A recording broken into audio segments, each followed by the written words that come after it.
네, 강프로입니다. 자, 오늘 포스코 DX가 보합권에서 등락을 보이고 있습니다. 퓨처엠 같은 경우에는 한 3% 정도 강세를 보이고 있고요. 포스코 홀딩스도 한 3% 정도 강세를 보이고 있는데 그쪽 퓨처엠하고 홀딩스, 그쵸? 원자재를 확보하는 홀딩스 쪽, 그리고 양극재와 전구체를 동시에 생산을 하는 퓨처엠 쪽, 이쪽보다 포스코 DX의 주가가 상대적으로 강한 움직임을 보였었죠. 그쵸? 여기 홀딩스와 퓨처엠 같은 경우에는 7월 달 이후 조정폭이 크게 발생을 했는데 포스코 DX 같은 경우에는 9월 달까지 강한 움직임을 보였고요. 공매도가 금지가 되면서 11월 달에도 시세를 한번 발생했기 때문에 이쪽에 비해서, 그쵸? 전 개인적으로 포스코 DX가 지금 비싸다고 생각은 하진 않아요. 물론 단순하게 뭐 지금 실적 대비해서 주가를 봐라 그러면 싸진 않습니다. 자, 7조 6천억이라는 시가총액이 기본적으로 이 밸류에이션 계산을 했을 때 성장주다 이렇게 감안하잖아요. 그러면 못해도 한 2천억 이상 정도는 발생을 해야 됩니다. 그래야 한 30배 정도의 이 프리미엄을 줄 수 있는 건데 아직까지, 그쵸? 실적이 그것보다는 미달이기 때문에 PER 따지잖아요. 거의 한 70배, 80배 정도 됩니다. 근데 증권사에서 이런 쪽에 이 밸류에이션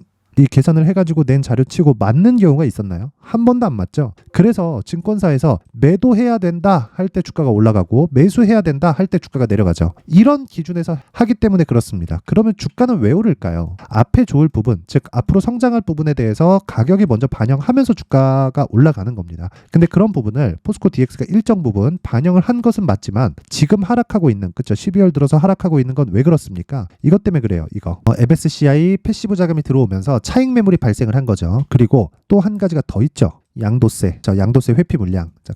자, 그래서 이 패시브 자금 관련해서는 제가 계속해서 이야기를 드렸었던 내용이고 제 지난 영상을 참고해 보시면 되고요. 무엇보다 양도세 회피 물량에 대한 부분을 제가 이야기 드리기 전에 여기 이 강프로 소통방에 대해서 어떤 식으로 매매가 진행돼야 되는지 그 부분을 제가 설명을 드리겠습니다. 일단 포스코 DX는 지금 신고가 종목이죠. 자, 고가에서 어느 정도 밀렸습니다. 밀렸다고 하더라도, 그쵸? 회복하기까지는 그렇게 어렵지 않아요. 단지 시간이 필요하다. 우리는 이 시간을 줄이는 게 목적이에요. 주가를 내가 6만 원에 사든 7만 원에 사든 또는 5만 원, 4만 원에 사든 횡보하는 구간이 2달, 3달, 4달씩 걸린다. 이랬을 때 지치지 않을 수 있을까요? 지친단 말이에요. 그래서 지치지 않기 위해서는 내가 돌파하는 구간 또는 눌림목 구간에 매수해야 되는 그 상황을 인지를 하고 이해를 해야 됩니다. 그 부분을 소통방에서 진행을 한다고 보시면 되고요. 오늘 같은 경우에는 이 소통방에서 제가 이해를 돕기 위해서, 그쵸? 직접 매매를 시킨 종목이 두 종목입니다. 에코프로 BM 있고요. 그리고 KINX.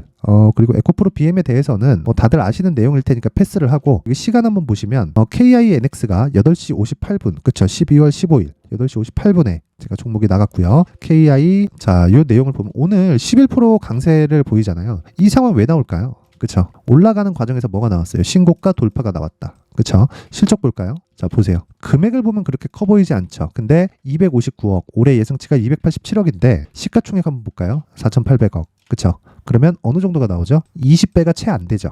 그쵸? 가격상으로 비싼 가격대가 아니다. 그리고 무엇보다 이 밸류에이션 수치에 대해서 이해를 할 때 이익률을 봐야 됩니다. 그쵸? 이익률 자체가 20%, 20%, 20%, 20% 계속해서 20%대를 유지를 하고 있어요. 이건 왜 그럴까요? 그쵸? 요게 이렇게 높은 이익률을 유지하고 있어요. 상장사가 20%대 이익을 보이고 있다는 건 더 이상 실적 가지고는 논할 수가 없다는 이야기입니다. 근데 그런 종목이 신고가를 갔다는 거예요. 그럼 무슨 이야기죠? 지금 주가보다 더 높게 평가를 받을 수 있는 실적이 앞으로 나올 거다. 지금이 아니라. 그렇죠. 그런 부분을 앞으로 나오고 뭐 나올지 말지를 확인하면 늦어요. 근데 앞으로 나오는 부분을 내가 사전에 보는 게 신고가 매매입니다. 그래서 제가 계속해서 강조를 드리는 게 소통방에서 신고가 매매를 해야 된다고 이야기를 드리는 거예요. 에코프로 BM 같은 경우에는 오늘 뭐 크게 시세를 발생시키거나 그러지 않아요. 근데 이건 아직까지는 신고가 종목이 아니라서 그렇습니다. 그렇죠? 근데 제가 굳이 시장가 매수라고 했었던 건 제가 에코프로 머티리얼즈를 계속해서 강조를 드리다 보니까, 그렇죠? 한번 해본 거다. 이렇게 보시면 되고 뭐 크게 위험하거나 뭐 그런 부분은 아닙니다. 시간이 조금 더 걸린다는 거지. 자, 근데 이 KINX는 정확하게 돌파 구간에 수렴이 됐고요. 그 이후에 하루에 저 10% 이상의 폭등 구간을 맞이하게 됐다. 근데 그 기준이 되는 건 신고가라는 겁니다. 자, 그리고 그런 부분을 소통방에서 계속 진행을 하고 있고요. 뭐 여러 가지 이야기를 하고 있습니다. 여기서 뭐 관련된 뭐 질문에 대한 제가 답도 드리고 있고 쭉 보면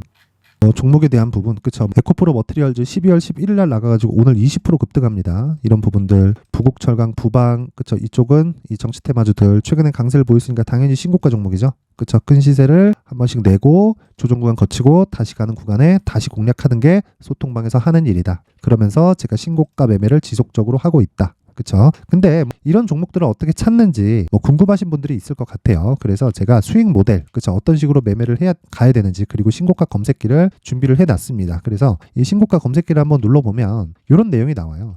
신고가 검색기 해서 제가 이 단계별로 어떤 식으로 사용을 해야 되는지를 이렇게 딱 6페이지에 걸쳐서 준비를 해놨으니까, 정말 내가 이 매매하는 과정에서 이 매매가 어렵다, 그리고 어떤 식으로 이 매매를 이끌고 가야 될지 잘 모르겠다 하시는 분들은 소통방으로 들어오세요. 그러면 검색기와 함께 정확하게 사용법을 제가 말씀드리도록 하겠습니다. 자, 참여 방법은요, 상단에 있는 전화번호로 참여라고 문자 보내주시고, 그리고 구독과 좋아요 있죠? 구독과 좋아요 꼭 한 번씩 보내주시면 제가 이 참여라고 문자 보낸 그 번호로, 그쵸? 요 내용에 대한 부분을 제가 모두 전송을 해드리고요. 그리고 여기 소통방 입장 링크까지 전달을 해드리도록 하겠습니다. 지금 한 500분 정도가 함께하고 있는데 제가 딱 1000분까지만 받도록 할 테니까 연말 이벤트 진행할 때 꼭 참고를 하셔가지고 정말 이 손해를 보지 않으셨으면 좋겠고, 포스코 DX 가지고 지금 말이 많아요. 아직까지 평가가 너무 높다, 그리고 지금 빠지고 있으니까 거 봐라, 차트 꺾였다, 이렇게 이야기를 하시는 분들이 있는데, 사실 저는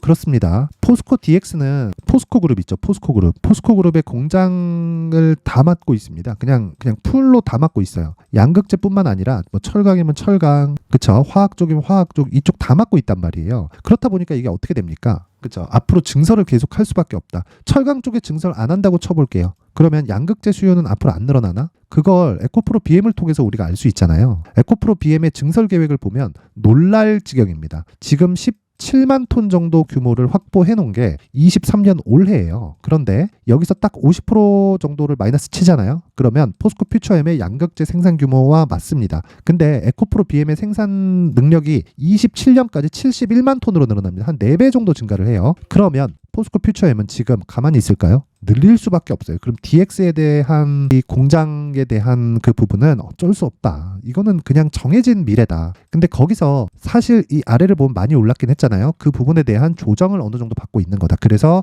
그 부분에 내가 매수할 수 있는 가격을 찾자. 그쵸? 근데 이 수급적인 문제도 있습니다. 그쵸? 여기 권성동에 이어 박수영도 주식 양도세 기준 하나 촉구, 그쵸? 이런 부분에 대한 것도 지금 총선을 앞두고 우리한테 호재거리로 다가오고 있죠. 아무래도 이 연말 기준에서, 그쵸? 지금 대주주 과세 기준이 10억이잖아요. 이 10억에 대한 부분도 아무래도 이 수급상에 대한 이 발목을 잡고 있을 텐데, 이런 부분도 그냥 시간이 지나면 연말 이후까지도, 그쵸? 이런 움직임을 보이는 거고, 이런 부분이 그 전에 해결이 된다면, 그쵸? 고가 돌파한 이후에 추가적으로 상승이 나올 수 있는 이 12월 달의 상황이 나온다. 근데 이런 부분을 모두 고려해서, 그쵸? 모두 고려해서 가격, 그리고 단기 보유 전략을 어떻게 잡아갈지가 중요합니다. 이 반드시 기억을 하셔야 되고, 자, 이 내용은 제가 딱 정해서 말씀드릴게요. 2주 안에 수익을 전환시켜야 됩니다. 어떤 종목이든 다 동일해요. 그래서 2주 안에 수익을 전환 못 시키잖아요. 내가 잘못 산 겁니다. 그래서 팔아야 돼요. 근데 그 팔 때 내가 엄청난 손실을 막 10%씩, 15%씩, 20%씩 이렇게 주고 손실을 보고 팔 겁니까? 그러지 말라는 거예요. 그렇게 한 두세 번 하잖아요. 심리 망가지고 무너지고 매매 못 합니다. 그래서 이 구간을 내가 적절한 구간으로 맞춰서, 그쵸? 맞춰서 내가 항상 수익을 볼 수 없기 때문에 2주 안에 내가 매매를 종료하면서 적절한 구간에 마무리 지을 수 있는 가격, 그리고 단기 보유 전략입니다. 이 내용을 제가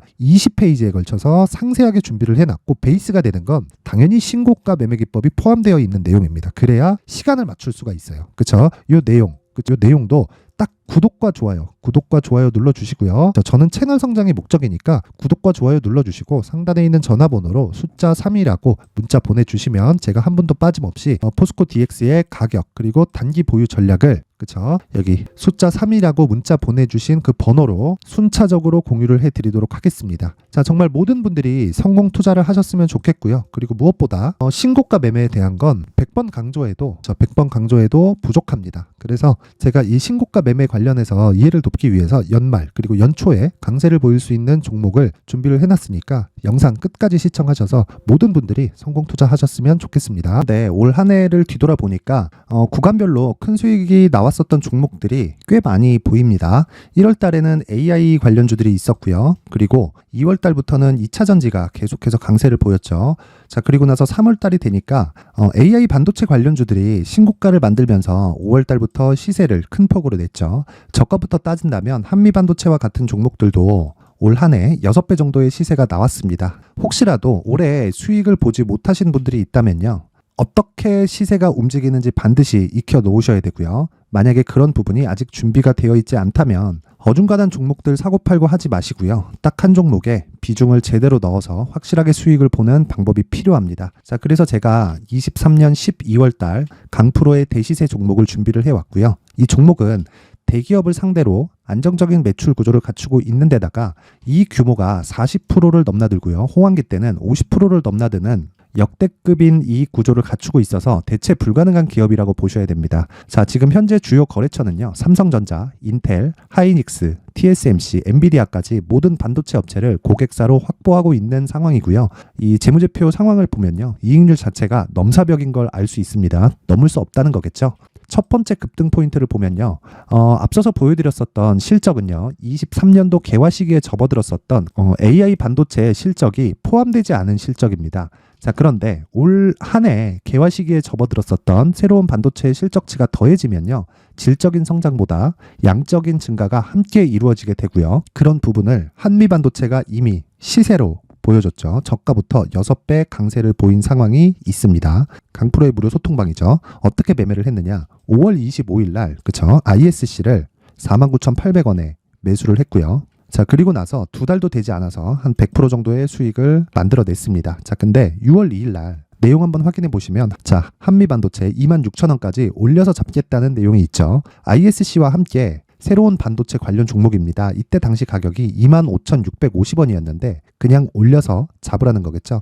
지금 현재 한미 반도체 가격이 62,000원인 걸 본다면요, 항상 주가는요, 신고가 이후에 공략하는 것이 좋고, 그랬을 때 단기간에 100% 수익이 가능한 구조를 만들 수 있습니다. ISC도 그렇고 한미 반도체도 마찬가지예요. 당연히 에코프로도 마찬가지입니다. 두 번째 급등 포인트를 보면요, 자, 개인용 PC를 비롯해서 서버, 클라우드, 그리고 우리가 사용하는 스마트폰까지 기본적인 PC 구조와 동일하고요. 새로운 반도체의 구조도 동일한 구조를 갖추고 있습니다. 자, 근데 한미 반도체의 상승 이유도요, 이러한 구조가 동일하게 진행되기 때문이고, 이 구조는 절대로 바뀔 수가 없습니다. 11월 달에 새로운 뉴스가 나왔습니다. 자, 온 디바이스까지 더해지면 비메모리의 사용처는 계속해서 증가할 것은 너무 당연한 이야기고요. 그런 부분을 감안했을 때 이 기업은요, 질적인 부분에 대한 성장이 아니라 양적인 증가까지 이룰 수 있는 상황이 된 겁니다. 한미 반도체의 시세를 보면 아직은 굉장히 저렴한 상태를 유지하고 있고요. 세 번째 상황을 보면요, 엔비디아의 실적인데요, 이건 올해 초 대비해서 4배 정도의 상승폭이 나왔고요. 주가도 그 정도가 당연히 올랐죠. 주식 투자를 할 때는 예상하는 게 아니라 확정치를 보고 매매를 해서 수익을 낼 수 있어야 됩니다. 앞서서 제가 보여드렸었던 내용인, 자, ISC도 그렇고요, 한미 반도체도 그렇고 확정된 내용이 있었죠. AI에 대한 개화 시기에 맞춰서 삼성전자와 SK 하이닉스가 강세를 보이는 구간이 있었고요. 엔비디아가 강세를 보였습니다. 자, 삼성전자도 그렇고 하이닉스도 그렇고 엔비디아도 마찬가지고요. 생각해 보시면 세력들이 어찌할 수 없는 정도의 사이즈를 가지고 있는 그런 종목들이죠.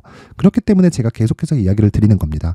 확인하는 데는 확정치가 필요하다고요. 엔비디아 실적만큼 확실한 재료가 있을까요? 엔비디아의 실적의 증가세는요, 앞으로 다가올 AI 반도체의 수요 증가가 있을 수밖에 없다는 거고, 그리고 그에 맞춰서 단가는 폭증하고 있는 상황인 게 엔비디아의 실적을 보면 알 수 있고요. 그리고 삼성전자와 SK 하이닉스로 연결이 되고요. 그래서 한미반도체가 올라온 그런 상황입니다. 한미반도체만큼 추가적으로 상승할 수 있는 종목이 있다는 게 하이닉스를 포함해서 삼성전자의 시세, 그리고 엔비디아의 실적을 보면 알 수 있고요. 그래서 준비한 4분기 대시세 종목, 내년 초까지 강세를 보일 수 있는 종목을 준비를 해왔습니다. 어렵게 생각하지 마시고요. 기본적으로 신고가 구간에 있는 종목이기 때문에 하락에 대한 저항성은 충분히 갖춰져 있는 종목이고 이미 시세가 시작이 됐습니다. 자, 무엇보다 중요한 건 얼마에 사는 걸 텐데 제가 그런 부분까지 상세하게 준비를 해놨으니까 영상 상단에 있는 전화번호로 대시세라고 문자를 보내주시는 분들에 한해서만 무료로 공개를 하도록 하겠습니다.